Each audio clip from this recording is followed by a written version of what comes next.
ये स्टाइल का मामला है। रूपा फ्रंटलाइन।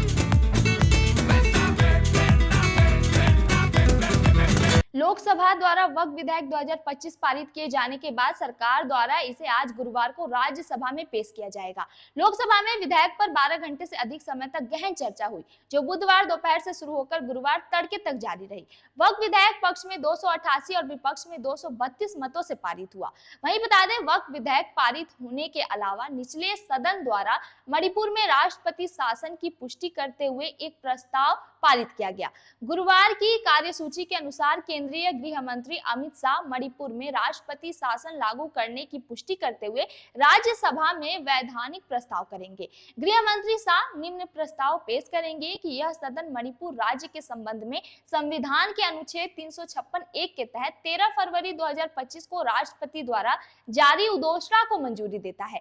लोकसभा के गुरुवार को मणिपुर में राष्ट्रपति शासन लागू करने की पुष्टि करते हुए वैधानिक प्रस्ताव पारित किया। हालांकि पार्टी लाइन से हटकर सदस्यों ने इस फैसले का समर्थन किया, लेकिन कुछ विपक्षी सदस्यों ने मणिपुर की स्थिति के लिए केंद्र की आलोचना की। गृह मंत्री शाह ने कहा कि सरकार ने अशांत पूर्वोत्तर राज्य में समान स्थिति वापस लाने के लिए हर संभव उपाय किए हैं। वहीं मंत्री डॉक्टर चंद्रशेखर पोमा सानी महानगर टेलीफोन निगम लिमिटेड द्वारा जुटाए गए सॉवरेन गारंटी बॉन्ड पर ब्याज की सेवा के लिए भारत के आकस्मिकता निधि से धन निकालने के संबंध में एक वक्तव्य देंगे। लोकसभा में तटीय नौवहन विधेयक 2024 को मंत्री सर्बानंद सोनोवाल द्वारा विचार और पारित करने के लिए रखा जाएगा। ज्ञात हो, केंद्रीय जहाजरानी मंत्री सर्बानंद सोनोवाल ने 1 अप्रैल को प्रस्ताव पेश किया था, जिसका नाम था तटीय नौवहन के विनियमन से संबंधित कानून को समेकित और संशोधित करके तटीय व्यापार को बढ़ावा देने और उसमें घरेलू भागीदारी को प्रोत्साहित करके तथा यह सुनिश्चित करने के लिए कि भारत अपनी राष्ट्रीय सुरक्षा और वाणिज्यिक जरूरतों के लिए भारत के नागरिकों के स्वामित्व और संचालन वाले तटीय बेड़े से सुसज्जित है और इससे जुड़े या आकस्मिक मामलों के लिए विधेयक पर विचार किया जाए।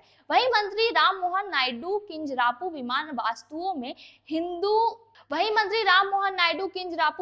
वास्तुओं में हितों के संरक्षण विधेयक 2025 को विचार और पारित करने के लिए पेश करेंगे। विधेयक विमान वास्तुओं में हितों के संरक्षण के लिए प्रावधान करने और मोबाइल उपकरणों में अंतर्राष्ट्रीय हितों पर कन्वेंशन और विमान उपकरणों से संबंधित मामलों पर मोबाइल उपकरणों में अंतर्राष्ट्रीय हितों पर कन्वेंशन के प्रोटोकॉल को लागू करने का प्रयास करता है, जिनमें से प्रत्येक पर 16 नवंबर 2001 को केप टाउन में हस्ताक्षर किए गए थे। इसके अलावा मंत्री मनोहर लाल खट्टर निचले सदन में आवास और शहरी मामलों के मंत्रालय से संबंधित PM street vendors Atmanirbhar Nidhi पर आवास और शहरी मामलों की स्थायी समिति को 10वीं रिपोर्ट में निहित सिफारिशों के कार्यान्वयन की स्थिति के बारे में एक बयान देंगे।